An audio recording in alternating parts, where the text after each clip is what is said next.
Well, we can talk about somebody else who has maybe some questionable upside now in CeeDee Lamb. That is very questionable. I don't think anybody's going to argue that CeeDee Lamb is not a top 5 receiver in the NFL. He very clearly is, right? Yeah, when he can see the ball, When you're talking about talent-wise, how good he is. Yeah, just straight up, just an absolute animal. But man, it did not look good with Cooper Rush. It did not. He threw the ball, I think, 23, 24 times. Guess how many yards he had in the game? He had 13 completions on it. Who? Rush? Cooper Rush. Probably like about 55. I seen they put Trey Lance in. They did. Yeah, and I expected them to full stop, just switch. Just say, you know what? Clearly that wasn't it. Yeah. Cooper Rush, you're not the answer. Yeah. We also don't think Trey Lance is the answer. No. But what I'm thinking is, how bad does Trey Lance have to be looking at practice every day for them to be like, you know what?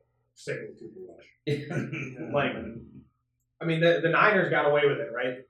Trading him to Dallas, getting a 4th for him. Yeah. Like, clearly they robbed Dallas blind on that one. Yeah. But even just with it is tough, but I think it's gonna be brutal for CeeDee Lamb. Like I think the touchdown upside for Dallas the rest of the season is almost none. Yeah. Like I'm talking 10 to 15 points a game kind of offense the rest of the season. And a comparable situation that I was looking into was last year when Burrow went down. Jamar Chase's numbers with Jake Browning. I think Jake Browning is a far better quarterback than Cooper Rush. Yeah.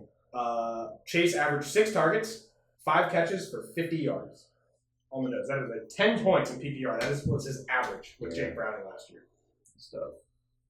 I mean, if you're rocking CeeDee right now, like, yeah, wave the white flag, dude. Yeah, I mean, so that white flag with the blue star in the middle of it. say you're number 1 in your league in Dynasty, right? And you're going for that bye week that's available. Okay, you have CeeDee Lamb as your wide receiver 1. How low down of a trade are you entertaining in a 1-for-1 swap? 1-for-1? A 1-for-1 swap. Puka and Puka. Yeah, I'm taking Puka there. I mean, if you're contending, I feel like you have to do that, right? It's tough. Like, what about Garrett Wilson? Like a Drake London? I mean, is that... Garrett Wilson, man, I don't know. That is tough, actually. That is tough. I mean, he's been getting targeted out the butt. It's been great for fantasy, but just a very sketchy situation. I mean, man, and Jets fans are really letting the Jets hear it, too. Like, I mean, they're booing him off the field regularly now. There was Tyrod Taylor chants this week, like, to bench Aaron Rodgers. Wow. Which, I mean, rightfully so, right? Like, rightfully so. You know, Aaron was playing bad, and that's New York. You know, I'm a Knicks fan, so I know how that city is. They don't put up with stuff for long. Kind of took. They actually, to me, they put up with it. If they waited till now to start saying it, right? Kind of for sure. I'm pretty sure he would have been like at least had 2 assassination attempts if he was in Philly. If he was in Philly, not a chance. That is would have been second drive. Philly football fans are ruthless. Ruthless. You know, they're out there talking crap to Nick Sirianni from the sideline in the middle of the game. While we're winning. Yeah. We're up 25. Cut me some slack. Right? Yeah, I'd say like Drake London. Drake London, yeah. I would do Drake London. So, Man, I would just hate to trade CeeDee Lamb. Nico Collins. You taking Nico? We haven't seen him come back from IR yet. You taking Nico for him? Yeah. I would do that one. Yeah, I would do that. Dude, I already think Nico's probably on par with... Yeah, I mean, right now he's pretty darn close to that, I would say. AJ Brown? Give me AJ. Easy AJ. Come on. I didn't know if the age difference. Was it like 2 years? I guess actually, it's not too. CeeDee's probably like 24, 25. I think AJ is like 26. Yeah, AJ's a year or 2 older. It doesn't. It feels like they're like so far apart. But what about one of these rookies? Somebody offers you Malik Neighbors. Oh yeah. You taking Neighbors? Oh yeah, I would probably. Okay, Marv. I think he's been playing well, right? He played well this week. Okay. No. Yeah, he had a good week. He's been up and down. I feel like he's been on the rise a little bit. I haven't been keeping track of him, so I don't know. He looked really good this week. But Kyler also had the best game of a Cardinals passer in history. He had 17 straight completions, went 22 of 24, I think. You know, that's the situation between Malik Neighbors and Marvin Harrison has changed a lot since the beginning. Yeah, I watch Malik Neighbors, and I know, to me, I watch him. That's a special guy.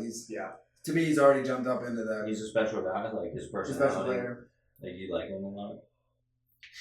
You know what? I'm trying to host a podcast. It just seemed. I mean, You said he's a special. I'm saying he's probably up in the ball. Like you keep a picture of him in your wallet. I have his football card. We're doing though. I'm on all that group. Yeah, I'm putting him up there. Malik Neighbors. You guys agree with that? Yeah, no, easy top 5 for Dynasty right now. So why would the Malik Neighbors trade for CeeDee? That's the question I'm thinking of. Yeah, I mean, I definitely think there's leagues where that gets done. 100%. It's maybe just I'm out on the Giants. Yeah. They don't have a quarterback. I know Dak will be back next year. Some people just they get a feeling, they watch one TikTok and they're like, oh, I gotta drop this guy. Or if maybe you're in a Jake situation, say he has Neighbors, right? And he's like, oh, dude, like I'm not allowed to bench Neighbors. Maybe I'll go get CeeDee, do the swap, and it hurts me this year, and next year it's the same thing.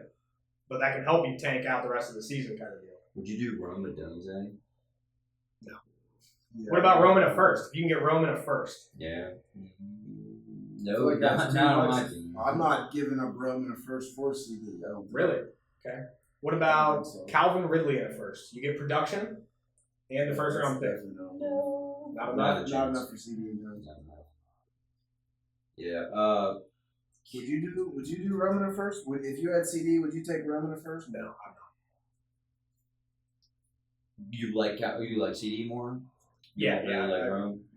I do like Rome as a player, but if I'm a contender, I don't have any faith in Rome Odunze the rest of the season helping me more than CeeDee Lamb.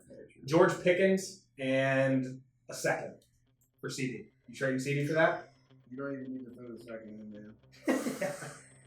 Whoa, all right, that's wild. You don't have the Steelers bias anymore as a Detroit 49ers fan. Dude, I don't have any Steelers bias. I just have a